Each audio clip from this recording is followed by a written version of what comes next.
It's the end of the fall 2025, and I'm on the Celebrity Eclipse. That's a cruise ship.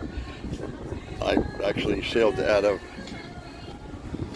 Fort Lauderdale and going to the Caribbean. So I'm going to hit like 4 islands out there. It's an 8-day cruise, nothing crazy, but I needed to, or I wanted to get away. So here I am. And look at all the colors, it's amazing.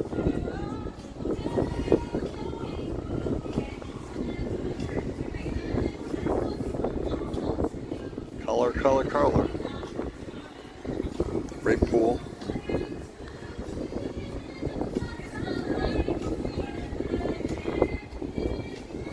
Little smokestack. Billowing out exhaust, but that's okay, it is what it is.